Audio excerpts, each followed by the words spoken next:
নমস্কার দর্শক বন্ধুরা, স্বাগত আছি আপনাদের সবাইকে আমার চ্যানেল আয়ুষ দ্য ফিল্মি বুকওয়ার্মে। আপনারা হয়তো আমাকে দেখে বুঝতে পারছেন যে আমার শরীরটা খুব একটা ভালো নয়, এবং যদি আপনারা বুঝে থাকেন তাহলে ঠিকই বুঝেছেন। আমার শরীর গত ২-৩ দিন ধরে একদমই ভালো নয়। তবুও একটা ভিডিও আপনাদের জন্য আমি করছি, কারণ দুটো। প্রথম কথা হচ্ছে যে ভিডিও করলে আমার মনটা ভালো থাকে, আর মনটা ভালো থাকলে শরীর খারাপ থাকলেও আহ, একটা এনার্জি কাজ করে, একটা এনার্জি ফ্লো কাজ করে শরীরের মধ্যে, যেটা আপনাকে মোটিভেট করতে থাকে। আর দ্বিতীয় কারণ হলো যে নববর্ষের দিন একটা ভিডিও বানাবো না তা কি হয়? আর ভিডিওর মাধ্যমে আমার সাবস্ক্রাইবার্সদের, আমার ভিউয়ার্সদের শুভ নববর্ষ জানাবো না তা কি হয়? আপনাদের সবাইকে জানাচ্ছি শুভ নববর্ষের প্রীতি ও শুভেচ্ছা। এই বছরটা যেন আমাদের গত বছরের থেকে অনেক অনেক ভালো কাটে, এটুকুই সর্বশক্তিমান ঈশ্বরের কাছে প্রার্থনা। আপনারা সকলেও ভালো থাকবেন, সাবধানে থাকবেন, এবং ভালো ভালো বই পড়বেন। ভালো ভালো বই পড়লে আমাদের মধ্যে কিন্তু একটা ভালো চিন্তাধারা তৈরি হয়, এটুকুই বলবো। আমি ভেবেছিলাম যে আজকে আহ, একটা অন্য রকমের ভিডিও বানাবো, যে ভিডিওতে আহ, একটি অভিনব ব্যাপার থাকবে। সেই ভিডিওটা বানানোর মতন এনার্জিটা পাচ্ছি না, মানে শরীর সায় দিচ্ছে না আর কি। মন তো সায় দিচ্ছে অফকোর্স, কিন্তু শরীর সায় দিচ্ছে না। সেজন্য আমি আপনাদেরকে একটা অন্য রকমের ভিডিও দেখাচ্ছি, যেটাতে খুব বেশি ভাবতে হবে না, তাতে আপনার সামনে কিন্তু নতুন নতুন বই দেখানো যাবে। ঠিক ধরেছেন, থাম্বনেল দেখে বুঝতেও পেরেছেন। এটা হচ্ছে এপ্রিলের আনবক্সিং ভিডিও। কোথাও না কোথাও হয়তো আমার মন বলছিল যে 15 তারিখে কলেজ স্ট্রিটে গিয়ে একদম নতুন বই এনে সেটা নিয়ে ভিডিও করতে হয়তো আমি পারবো না, হয়তো পরিস্থিতি এরকম দাঁড়াবে। সেজন্যই হয়তো এই প্যাকেটগুলো আমি আনবক্স করিনি। বা দেখুন, সেই সুযোগটা এসে গেল আপনাদের সবার সামনে আনবক্স করে খুব ভালো কিছু বই দেখাবার। তাহলে আমি দুটো প্যাকেট এখানে আনবক্স করব। দুটো আমার কাছে দুজন অনলাইন ভেন্ডার্সদের থেকে এসেছে। প্রথম যে পার্সেলটি আমার কাছে এসেছে সেটা ভার্সস.কম থেকে এসেছে। এই ভার্সস.কম কিন্তু বই ডেলিভারি জগতে একটা নতুন নাম। এই নামটি আমি প্রথম শুনি ফ্রিডম গ্রুপের যে স্টল ছিল, বইমেলার স্টল, সেখানে আমি শুনতে পাই এবং জানতে পারি যে ফ্রিডমের বই এই ওয়েবসাইটে পাওয়া যায়। তারপর আমি ওয়েবসাইটটা দেখে ওয়েবসাইটটা আমার কিন্তু খুব পছন্দ হয়, এবং এই ওয়েবসাইট থেকে আমি কয়েকটি বই অর্ডার করে আনিয়েছিলাম। দেখা যাক বইগুলো কি কন্ডিশনে রয়েছে, আর বইগুলো কোন কোন বই। প্রথমে প্যাকেটটা দেখাবো আপনাদের। বেশ সুন্দর প্যাকেজিং করা আছে। এবার আনবক্সিং করার পালা। আপনারা হয়তো জানেন যে আমি এটাতে খুব বেশি দরও নই, তাও সাহস করে ভিডিও করেই ফেলি আর কি।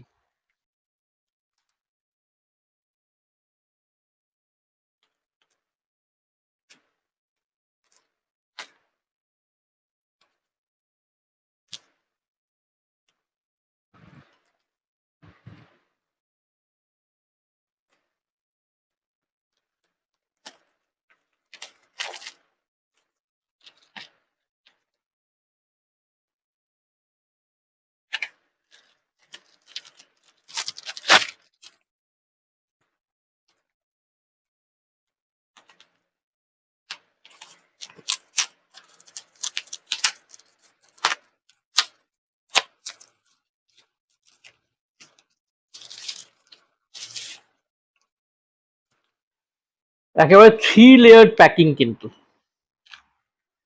দেখা যাক এবার ফাইনালি আনর্যাপিং করছি।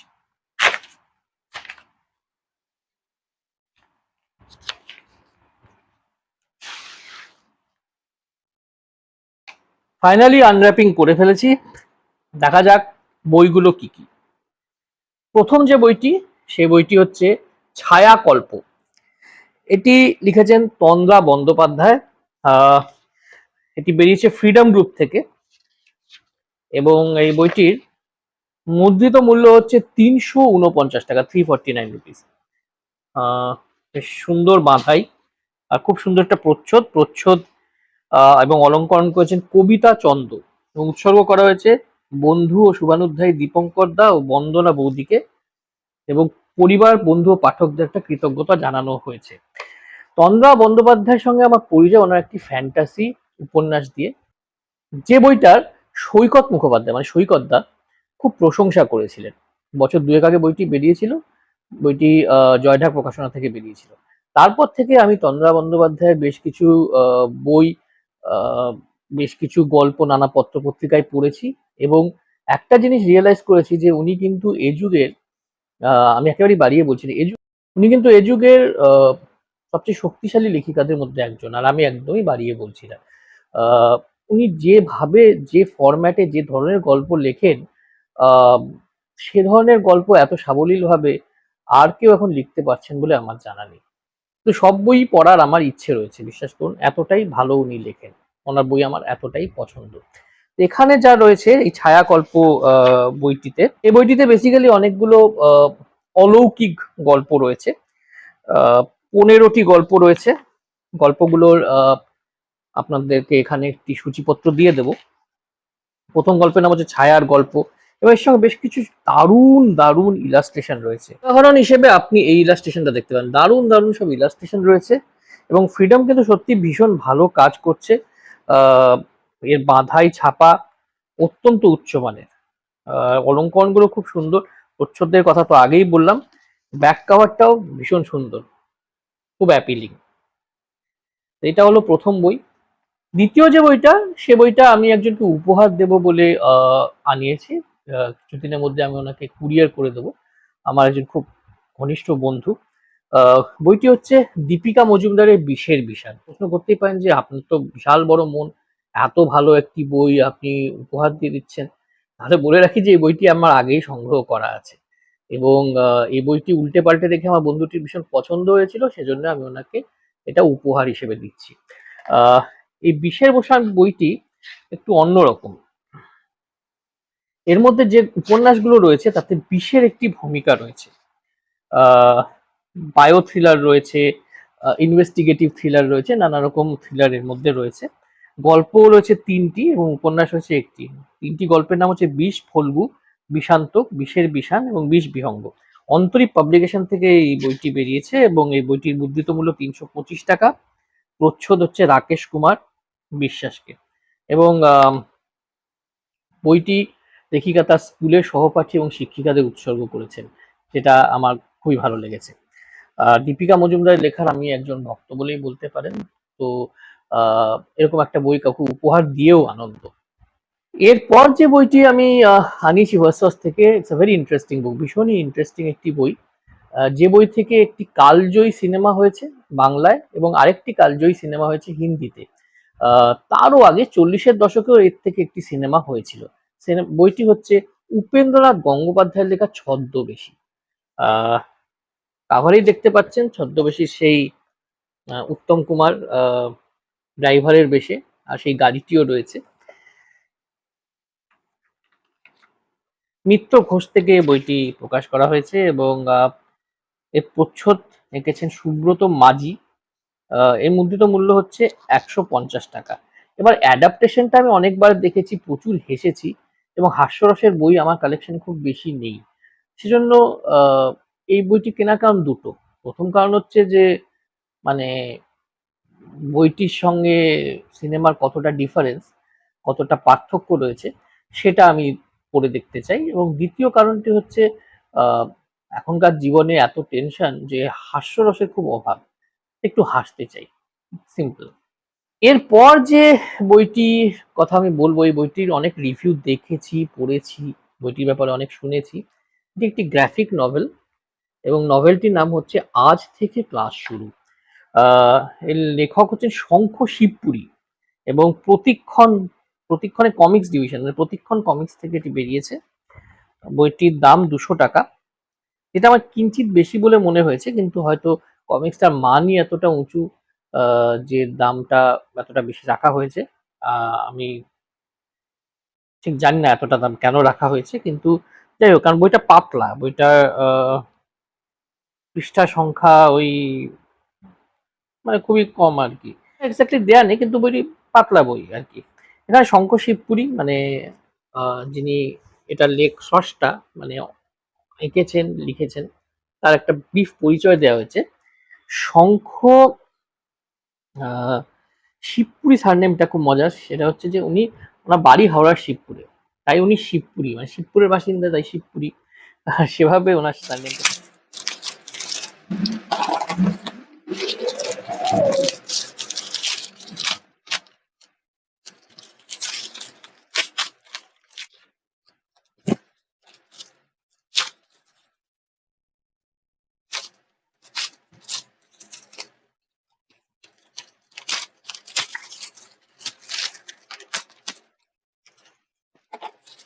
মোটামুটি খুলে গেছে, এবার জাস্ট এই পলিথিনটাকে ছেঁড়ার পালা।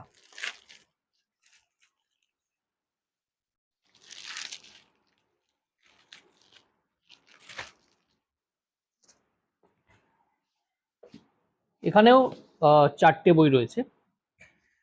প্রথম যে বইটি, সে বইটির নাম হচ্ছে কাঁটা ছেঁড়া, রাজীব আর্শিয়া সিরিজ, লেখিকার নাম অঙ্কিতা ঘোষ। এই কাঁটা ছেঁড়ার প্রথম যেটা, এটা কাঁটা ছেঁড়া 2। কাঁটা ছেঁড়া যে প্রথম পার্টটা ছিল সেটা আমি পড়েছিলাম কিছুদিন আগে, কিছুদিন নয় মানে 1 বছর আগে। আহ, আমার পড়ে কিন্তু খুব ভালো লেগেছিল। একটা কনভেনশনাল ইনভেস্টিগেটিভ ড্রামাই, কিন্তু মোচড়গুলো আমার ভালো লেগেছিল, এবং গল্পের যে বিন্যাস সেটা আমার খুব ভালো লেগেছিল। আহ, এবং খুব কন্টেম্পোরারি ভাষায় এটা লেখা। আহ, এটি প্রকাশ করেছে পালক পাবলিশার্স। আগেরটা মনে হয় সেলফ পাবলিশ ছিল, যে খুব ভুল না করে থাকি, আসলে একজন থেকে চেয়ে পড়েছিলাম তো, পাবলিশিং ডিটেলটা ঠিক মনে নেই। প্রচ্ছদ হচ্ছে সৌরভ দের, এর ভেতরে গৌরব সরকারের আঁকা কিছু ফটো বা ইলাস্ট্রেশন রয়েছে। এর মুদ্রিত মূল্য 240 টাকা, এবং এর পেছনে একটা ব্লার্ব আছে, এটা অঙ্কিতা ঘোষের একটা বলতে পারেন লেখক পরিচিতির মতন আর কি। উম, প্রথম গল্পের নাম হচ্ছে নিখুঁত পরিকল্পনা, এটা কিন্তু আমি পড়িনি, কিন্তু এই কাটাছেঁড়া মানে ফার্স্ট পার্টটা কিন্তু আমি পড়েছিলাম, এবং যেটা বললাম আমার খুব ভালো লেগেছিল।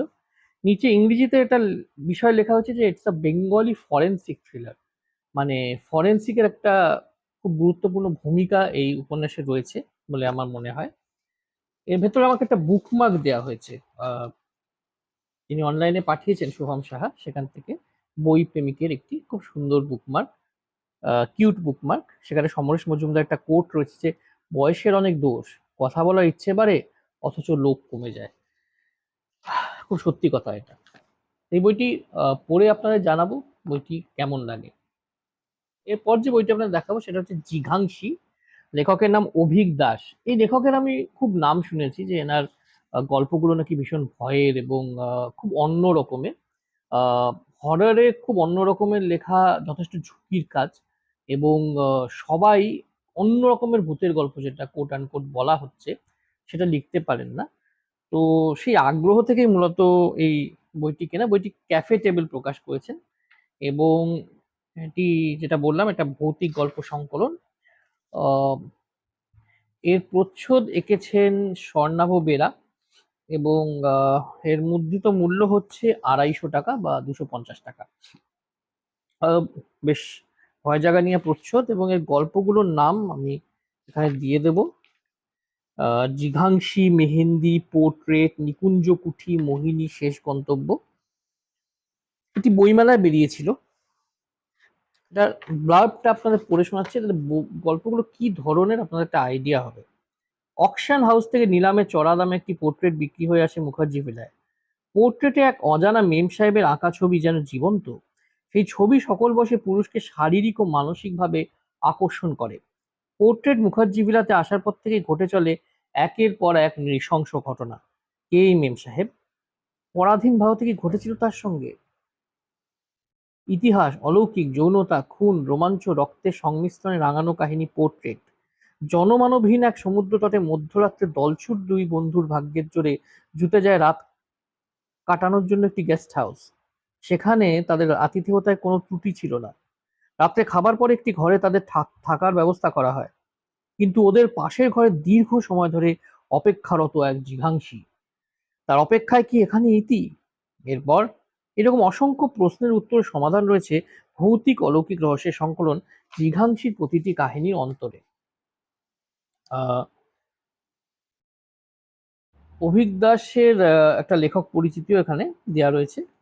ব্যাক সাইড ব্লার্বেও বেশ কিছু গল্পের পরিচিতি দেওয়া রয়েছে এবং শেষে একটি খুব ভালো লাইন লেখা আছে, আশা রাখি গল্পের মতোই সকল অভয়ারা একদিন বিচার পাবে। এরপর স্মেল অফ বুকসের একটি বই, যে বইটা আমি একেবারেই ইম্পালসে কিনেছি। বইটার ব্যাপারে আমি কিছুই সেরকম জানি না, কিন্তু জন্মান্তর, রিইনকার্নেশন এসব ব্যাপার নিয়ে আমার আগ্রহ রয়েছে এবং এসব নিয়ে লেখা আমার পড়তে ভীষণ ভালো লাগে। আর বইয়ের নামই যেখানে জন্মান্তর, তো বলাই বাহুল্য যে এটা আমি কিনতে চাইবো বা সংগ্রহে রাখতে চাইবো। শরীন্দ্র মুখোপাধ্যায় এটি লিখেছেন এবং বেশ মোটাসোটা একটা বই, এটাও বলে রাখি। এর বিনিময় মূল্য হচ্ছে 449 টাকা এবং পর্ব ওয়াইজ রয়েছে, মানে বেশ বড় একটি বই, 328 পাতার বই, উপন্যাস একটা। আজকাল এত বড় উপন্যাস খুব কমই দেখা যায়। এখানে শব্দকোষও রয়েছে, তার মানে বেশ সাধু ভাষার প্রয়োগ রয়েছে নিশ্চয়ই। অধিরোহণী, অলক্তক এই ধরনের কিছু শব্দ এই উপন্যাসে রয়েছে দেখতে পাচ্ছি। এই ভদ্রলোক শরীন্দ্র মুখোপাধ্যায়, এনার জন্ম কলকাতায় এবং বেড়ে ওঠা চন্দননগরে। ওনার ব্যাপারে আমি জানি না, কারণ ওনার আর কোনো লেখা আমি এর আগে পড়েছি বলে মনে করতে পারছি না। যেটা বললাম যে পুরোপুরি ইম্পালসে এই বইটি কেনা। বইটির প্রচ্ছদ দেখেছেন কৃষ্ণেন্দু মণ্ডল, উৎসর্গ করা হয়েছে ওনার মাকে। স্মেল অফ বুকসের থেকে যে কটা বই আমি আজ পর্যন্ত সংগ্রহ করে পড়েছি, একটি বইও কিন্তু আমাকে ডিসঅ্যাপয়েন্ট করেনি, এটা বলবো। হয়তো মানে অ্যাভারেজ মনে হয়েছে একটা দুটো বই, বেশিরভাগ বই খুব ভালো মনে হয়েছে। কাজেই আমার এক্সপেকটেশন কিন্তু এই বইটা থেকে বেশ হাই থাকবে। যদিও বইটির নিয়ে আমি কোনো বাজ কিন্তু শুনতে পাইনি, মানে সেরকম কোনো আলোচনাও শুনিনি বইটি নিয়ে। কিন্তু মনে হচ্ছে বইটি আমার ব্যক্তিগতভাবে ভালো লাগবে। ভালো লাগবে কি মন্দ লাগবে আপনাদের জানানোর চেষ্টা করব অবশ্যই ভিডিওর মাধ্যমে। শেষ যে বইটির কথা বলবো, বইটি প্রকাশ করেছে দ্বীপ প্রকাশন। এটা আমি বহুদিন ধরে আমার উইশ লিস্টে ছিল, কিন্তু সেই উইশ লিস্টটা কোথাও মাথা থেকে বেরিয়ে গেছিল। মানে তখন লিখিত উইশ লিস্ট ছিল না, তো টাইপ করা উইশ লিস্ট ছিল না, তাই মাথা থেকে বেরিয়ে গেছিল আর কি। বইটি হচ্ছে হরিনারায়ণ চট্টোপাধ্যায়ের লেখা কিশোর অ্যাডভেঞ্চার সমগ্র। এই বইটি এটা খুব প্রামাণ্য কাজ, খুব ভালো একটা কাজ, কারণ হরিনারায়ণ চট্টোপাধ্যায় কিন্তু অত্যন্ত জনপ্রিয় লেখক ছিলেন, বিশেষ করে কিশোর কিশোরীদের জন্য। কিন্তু ওনাকে নিয়ে খুব বেশি হইচই এখন শোনা যায় না, যদিও সম্প্রতি আমি দেখেছি যে ওনার কিছু কাজ অডিও স্টোরি হিসেবে আসছে, যেটা একটা ভালো লক্ষণ। অনেক ছেলেমেয়েরা, নতুন প্রজন্মের ছেলেমেয়েরা ওনার ব্যাপারে জানতে পারবেন। উনি কিন্তু ভীষণ ভার্সেটাইল একজন লেখক ছিলেন। বিশেষ করে ওনার ভূতের গল্পগুলো হলো, গা ছমছমে ভূতের গল্প আমি বাংলায় খুব কম পড়েছি, এটুকু বলতে পারি। তাছাড়া উনি বেশ কিছু অ্যাডভেঞ্চার এবং থ্রিলার উপন্যাস গল্প লিখেছিলেন কিশোরদের জন্য। আহ, ওনার গোয়েন্দা পারিজাত বক্সী, যিনি নাকি ব্যোমকেশ বক্সীর ভাইপো, ওনাকে নিয়েও বেশ কিছু ইন্টারেস্টিং গল্প উনি লিখেছিলেন। তো সেগুলোকে এই মানে সে ধরনের অ্যাডভেঞ্চার উপন্যাস, গল্প, সেগুলোকে একসঙ্গে করা হয়েছে এখানে। উপন্যাসগুলো রয়েছে, আপনাকে আমি সূচিপত্র দিয়ে দেবো এখানে, ডিটেলে যাচ্ছি না। শুধু এটুকু বলতে পারি যে এখানে ভয়ের মুখোশ বলে যে উপন্যাসটি রয়েছে এবং কবন্ধ বিগ্রহের কাহিনী, এগুলো কিন্তু বুক ফার্ম থেকেও আলাদা করে বই হয়ে বেরিয়েছিল। সেগুলো আপনারা যদি স্পেসিফিক্যালি পড়তে চান, সেগুলো সংগ্রহ করতে পারেন বুক ফার্মের স্টল থেকে, বা অনলাইনেও মনে হয় এখনো পাওয়া যায়। আর যদি একটা মানে কম্প্রিহেন্সিভ, আপনি যদি হরিনারায়ণ চট্টোপাধ্যায়ের সবকটা অ্যাডভেঞ্চার উপন্যাস গল্পকে একসঙ্গে উপভোগ করতে চান, তাহলে এই বইটা অবশ্যই কিনবেন। বইটি ছাপা বাঁধাই ভীষণই ভালো। প্রিন্টিং মিস্টেক আছে কিনা আমি তো জানি না, এখনো পড়িনি। কিন্তু ছাপা বাঁধাই অ্যাপারেন্টলি ফার্স্ট গ্লান্সে দেখে খুবই ভালো লাগছে। এর প্রচ্ছদ দেখেছেন সুদীপ্ত দত্ত, মূল্য 500 টাকা এবং এটি উৎসর্গ করা হয়েছে দীপান্বিতা রায়কে, যিনি আমার বেশ পছন্দের একজন লেখিকা, ওনাকেই এটা উৎসর্গ করা হয়েছে। এখানে একটা ভূমিকাও রয়েছে, ভূমিকাটি লিখেছেন সমুদ্র বসু। সমুদ্র বসু এটিকে সম্পাদনা করেছেন, সম্পাদনায় সমুদ্রদা বা সমুদ্র বসুর নাম রয়েছে।